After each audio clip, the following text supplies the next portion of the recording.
आपने कभी सोचा है चिड़िया हवा में उड़ती है और हम बस नीचे से देखते रहते हैं। बचपन में छत पर खड़े होकर हम सब ने एक सवाल जरूर सोचा है, काश मैं भी उड़ पाता। लेकिन चिड़िया उड़ती है क्योंकि उसके पास पंख है। नहीं, ये पूरी सच्चाई नहीं है। जब चिड़िया पंख फैलाती है तो उसके पंख हवा को दो हिस्सों में काटते हैं। ऊपर की हवा तेज चलती है, नीचे की हवा थोड़ी धीमी चलती है। इससे बनता है लिफ्ट, यानी उठाने वाली ताकत। और जब चिड़िया पंख नीचे मारती है तो हवा को पीछे धकेलती है। इसे कहते हैं थ्रस्ट, यानी उड़ान। Lift plus thrust plus balance. इसलिए चिड़िया उड़ पाती है। और चिड़िया इसलिए नहीं उड़ती कि उसे डर नहीं लगता, वो उड़ती है क्योंकि उसे जमीन से ज्यादा आसमान पर भरोसा है।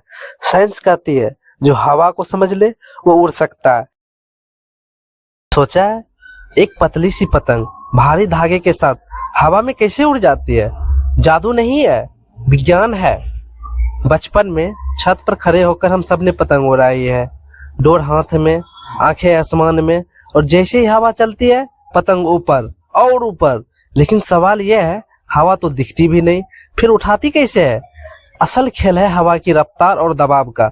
जब हवा पतंग से टकराती है, नीचे की तरफ ज्यादा दबाव बनता है, ऊपर की तरफ कम दबाव बनता है, और इसी फर्क से पैदा होती है एक ताकत, लिफ्ट फोर्स।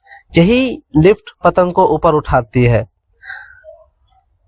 और डोर पतंग को भागने नहीं देती, बल्कि उसे सही एंगल देती है ताकि हवा उसे लगातार ऊपर उठाती रहे। इसलिए पतंग उड़ाना सिर्फ खेल नहीं, ये भरोसे और संतुलन का सबक है। ज्यादा ढील दी गिर जाएगी, ज्यादा खींचा कट जाएगी। तो अगली बार जब पतंग उड़ाओ याद रखना, हवा नहीं विज्ञान उड़ रहा है।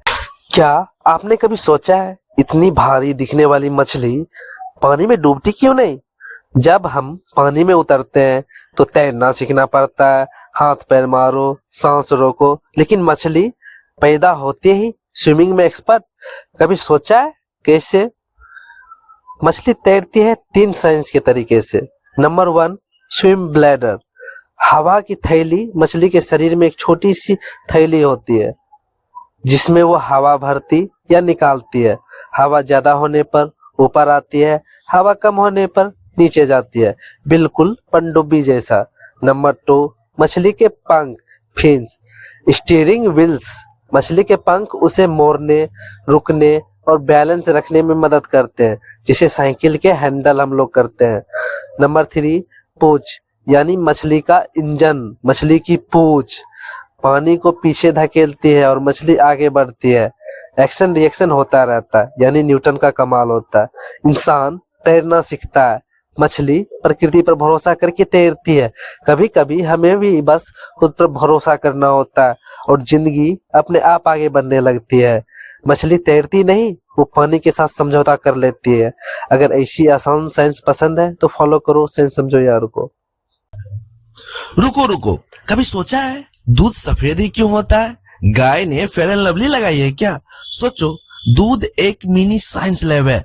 इसमें पानी होता है, फैट होती है, प्रोटीन होता है, पर हीरो है प्रोटीन, यानी केसिन। केसिन प्रोटीन दूध के अंदर छोटे छोटे गोल पार्टिकल्स बनाता है। इनका साइज इतना परफेक्ट होता है कि जब लाइट दूध पे पड़ती है तो लाइट इधर उधर बिखरने लगती है। जैसे सफेद दीवार पे टॉर्च मारो, लाइट सब डायरेक्शन में फैल जाता है और दीवार सफेद दिखती है। बस वही काम दूध करता है। इसलिए पानी ट्रांसपेरेंट होता है पर दूध व्हाइट, क्योंकि पानी लाइट को पास होने देता है और दूध लाइट को कंफ्यूज कर देता है। तो नेक्स्ट टाइम दूध पियो या चाय बनाओ, याद रखना ये सिर्फ दूध नहीं, साइंस का व्हाइट मैजिक है। अगर मजा आए तो लाइक और फॉलो करना मत भूलना।